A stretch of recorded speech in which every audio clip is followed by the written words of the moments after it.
Alright people, where we going today, Trey? We're off to Crowland today. What are we doing? I'm not sure. What are we doing? We're going to work, mate. Now we're going to change some glass units. I think the customer's got some old glass in there and it's not really thermal efficient.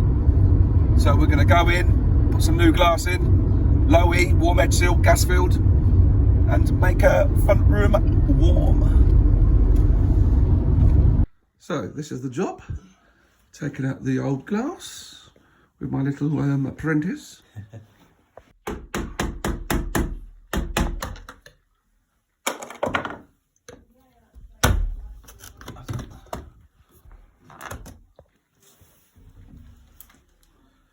This is the last unit.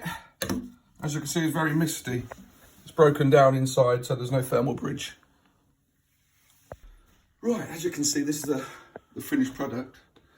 Looking really nice. Trey, what you learnt from this? Check out Window Care. Like, share and subscribe, guys.